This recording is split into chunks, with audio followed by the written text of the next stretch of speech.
the risks are higher at the moment and will continue, if the modelling is correct, to be an increased risk of wildfires going forward. Now, firefighters have been working through the night battling to contain a huge wildfire consuming the hillside of Arthur's Seat in Edinburgh. Visitors were warned to stay away from the landmark after a blaze fanned by strong winds took hold and spread rapidly through the gorse and long grass on Sunday afternoon. Joining me now from the Scottish Fire and Rescue Services Group Commander Niall MacLennan, who's a wildfire tactical advisor. Neil, good morning. Good morning. Thanks very much for being with us. What state is the fire at now? Has it been contained? So yes, we've made good progress on it overnight, and yeah, it's contained now, and we've basically got it down. We've got just a couple of appliances in attendance with a specialist wildfire unit, and we're damping down and just making sure that there is not an opportunity for reignition. Right. Well, so having grown up in Dunningston Village, right next to Arthur's Seat, I'm familiar with that. There used to be fires some time ago. I don't remember any particularly recently. When did this last happen?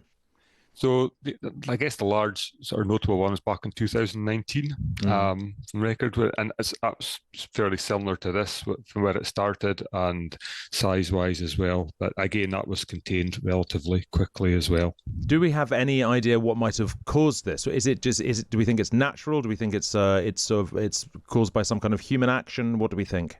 So it's we don't have specifics in it, but it's highly unlikely to have been any natural occurrence. That generally in Northern Europe, that's not really the case. Lightning strikes would be the main cause of those, and we don't get too many. So it will most likely be human interaction.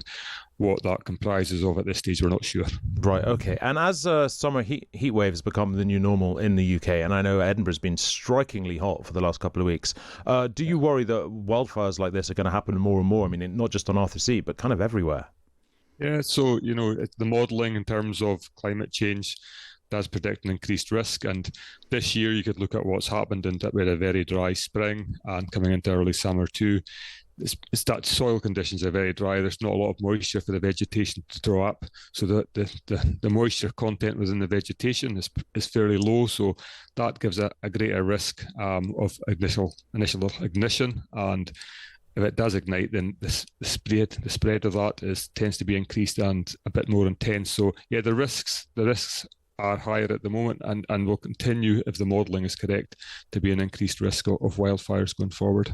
What should people know both about minimising the risk of starting a wildfire and how they should act if they see one, or indeed cause one, beginning? So in terms of reducing the risk to start with, we've clearly been putting out messaging with support of partner agencies and park rangers, etc., just about not utilising either campfires or portable barbecues for a start, but any form of naked flaming around vegetation is a risk, and we know that we've had another instance where that's been the cause. And I guess around Arthur's Seat, as you say, the area, it's quite a lot of people using the area. So in terms of the wildfire urban interface, it's a slightly higher risk as well, just because of the volume of people that might be in the area. So that's a concern as well. But in terms of what you do if you were to cause one, initially, if you do cause one and it's spreading rapidly, then you need to think about your own safety and call the fire service. Is primarily what we would ask people to do.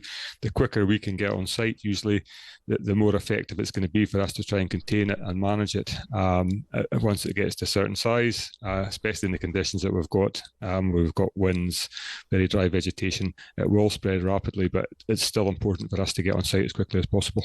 Thank you very much indeed. That is Group Commander Niall MacLennan of the Scottish Fire and Rescue Service speaking to me there about the fire on Arthur's Seat in Edinburgh.